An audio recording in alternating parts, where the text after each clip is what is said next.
Everybody, and welcome back to Milwaukee Beer Reviews Hop Takes. As always, I'm Josh. And I'm Ross.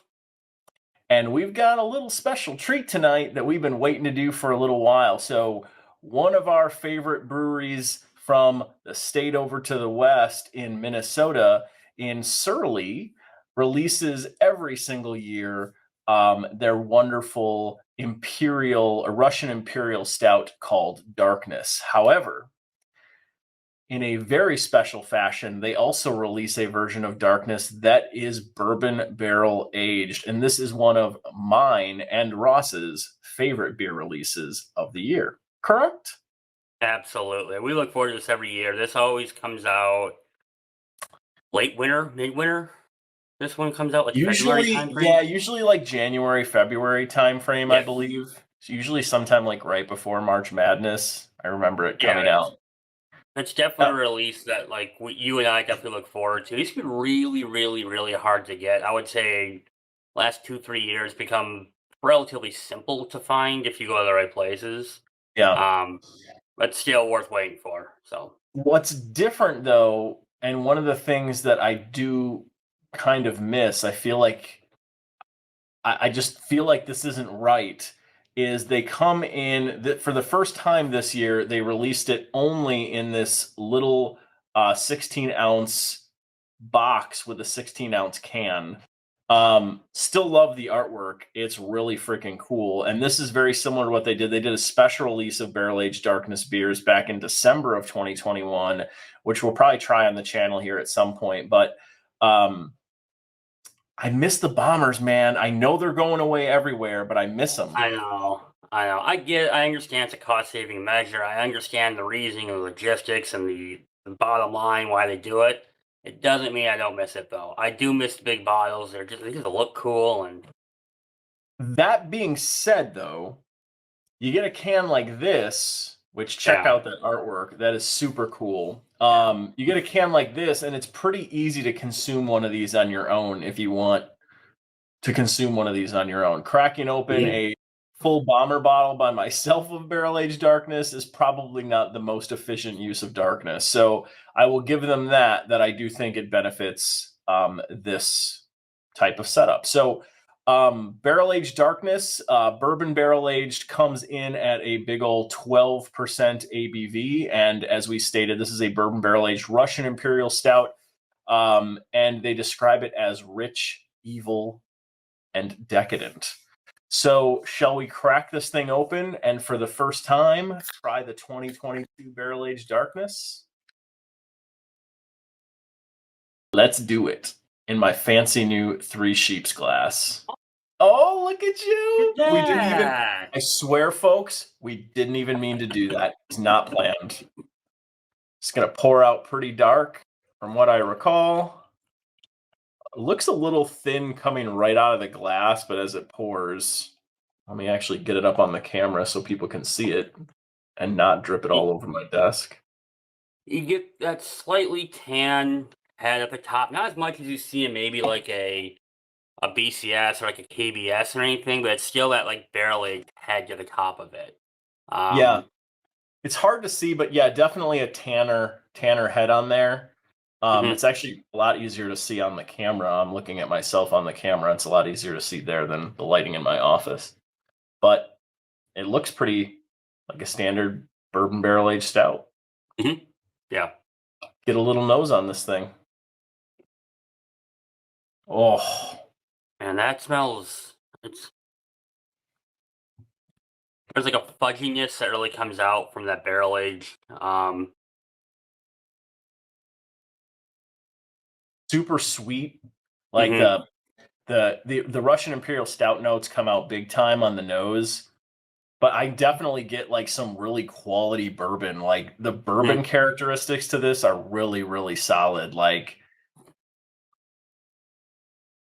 it just smells good. That smell is just Yeah. perfect. There there's a strong like that sweetness is that kind of like fudginess from the bourbon, that vanilla that kind of comes out from the barrels. Yeah, I mean it Yeah. just There's not a lot of it's oaky.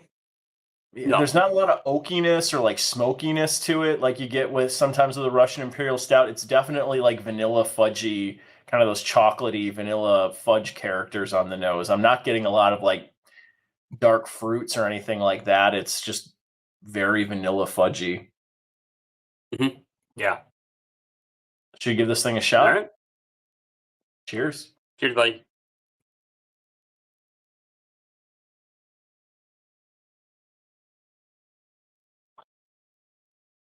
Man, that's so good. It's actually better than I remember it being. Good.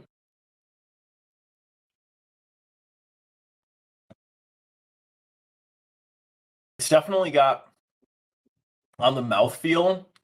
It's probably about medium viscosity on this thing. About medium. It's got a little more carbonation than I remember darkness having. Now it's been a while since I've had darkness, so maybe that carbonation is there, but I'm definitely getting like a kind of a little bit of a tingle from the carbonation on this. Whereas like, you get to a lot of, thicker imperial stouts and you don't get a lot of carbonation. I'm definitely getting it on this, which is not a bad thing. It's just No, different. no.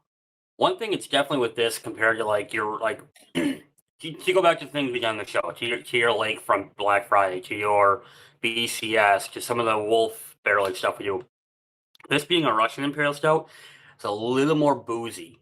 It's got a little more of a bite, a little more boozy, kind of like heat to it and everything.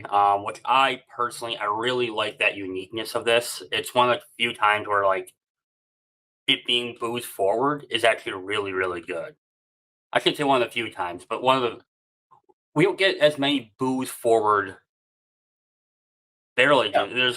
There's some sort of like adjunct or something thrown in there. This one is it's boozy. I think I think what you're saying makes a lot of sense to me. There's definitely a heat to this that you don't necessarily get in like I think a great comparison would be like Bourbon County Stout. Like I don't get a lot of heat from Bourbon County. Like there's not that kind of like spicy bourbon note to it. Mm, This definitely has that like spicy bourbon heat to it yeah, in a way that like Bourbon County doesn't. yeah, This is really good. Um, Tasting notes. I mean, the bourbon is the star of the show.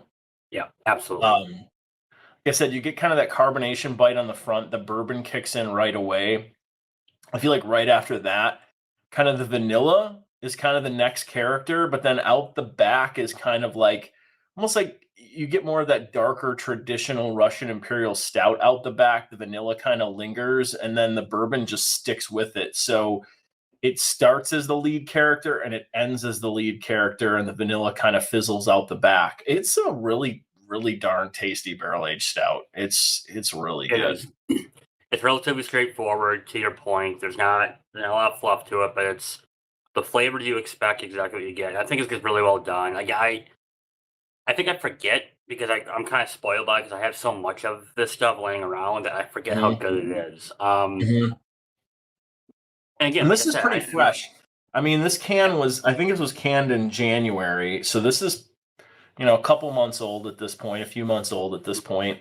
I don't normally drink it this early. I don't normally drink it fresh. So um, I don't remember ever drinking this fresh unless I had it on tap somewhere.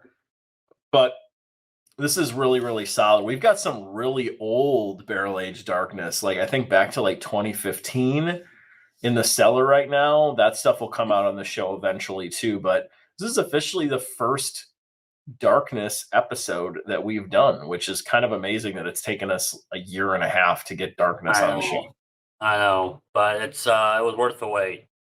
That's for So damn what are you sure. putting? So what are you putting it in on Tapped? A really solid 4 and a quarter. Okay. It's really good. I really like it.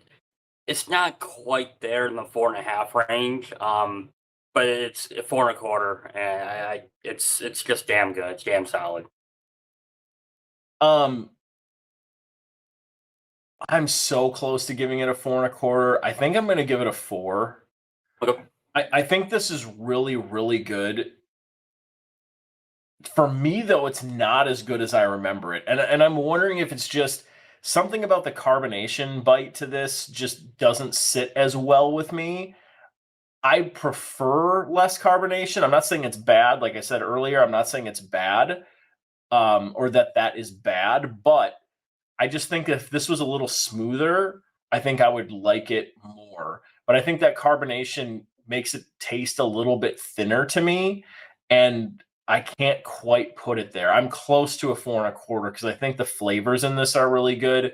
But I bet you if this settles out for a year, that carbonation bite comes out of it a little bit more. It smooths out a little bit. I bet you I'd be right there, 4.25, 4.5. I'll be curious to see if we try this again in a year, how I would rate it. So, well, good stuff. Another episode of Hop Takes in the bag. We've got many, many more episodes coming. You can't get rid of us that easily. So stick around. Check out the rest of our social media channels. We are on Untapped. We are on Facebook. We are on Twitter. We are on Instagram. And we are obviously here on YouTube. So like, comment, subscribe, and we'll see all of you in a future episode. Thanks, everyone. Bye-bye.